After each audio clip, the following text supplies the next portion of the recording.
माघ मास के शुक्ल पक्ष की एकादशी को जया एकादशी कहा जाता है।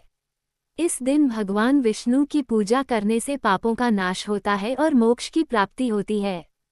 इस एकादशी का महत्व और कथा पद्म पुराण और स्कंद पुराण में वर्णित है। जया एकादशी व्रत कथा। प्राचीन काल में इंद्रलोक स्वर्ग में देवराज इंद्र का शासन था। एक बार स्वर्ग में गंधर्वों का सुंदर नृत्य संगीत आयोजन हो रहा था। इस अवसर पर गंधर्व राजा माल्यवान और अप्सरा पुष्पवती भी उपस्थित थे। पुष्पवती माल्यवान पर मोहित हो गई और दोनों एक दूसरे को प्रेमपूर्वक देखने लगे, जिससे उनका नृत्य और गायन प्रभावित हुआ। देवराज इंद्र को यह अनुशासनहीनता पसंद नहीं आई और उन्होंने क्रोधित होकर दोनों को श्राप दे दिया, तुम दोनों अपने दिव्य स्वरूप को खोकर मर्त्यलोक पृथ्वी पर पिशाच बन जाओ। इंद्र के श्राप के कारण माल्यवान और पुष्पवती दोनों ही पिशाच योनि में चले गए और भयंकर जंगल में कष्ट भोगने लगे। वे न तो ठीक से खा सकते थे और न ही सो सकते थे। उनकी यह स्थिति देखकर वे अत्यंत दुखी हो गए। संयोग से एक दिन माघ मास के शुक्ल पक्ष की एकादशी तिथि आई। भूख और प्यास से व्याकुल होने के कारण उन्होंने इस दिन भोजन नहीं किया। संयोगवश उन्होंने जल भी ग्रहण नहीं किया और रात को जागते हुए ही बिताया। इस प्रकार बिना जाने अनजाने में उन्होंने जया एकादशी का व्रत कर लिया।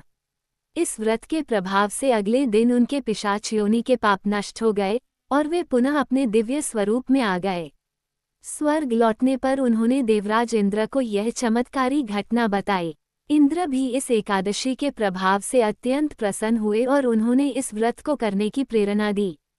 जया एकादशी व्रत का महत्व। इस व्रत को करने से भूत, प्रेत और पिशाच योनि से मुक्ति मिलती है। यह व्रत सभी प्रकार के पापों का नाश करता है। भगवान विष्णु की कृपा से मोक्ष की प्राप्ति होती है। इस व्रत का पालन करने से सुख, समृद्धि और शांति प्राप्त होती है।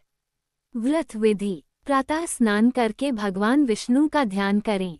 व्रत का संकल्प लें और दिन भर उपवास रखें। शाम को तुलसी, फल, पंचामृत और फूलों से भगवान विष्णु की पूजा करें।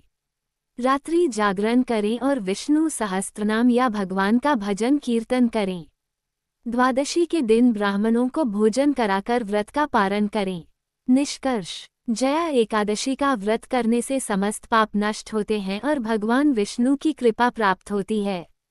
यह व्रत विशेष रूप से उन लोगों के लिए शुभ है जो भूत प्रेत बाधाओं से मुक्ति चाहते हैं।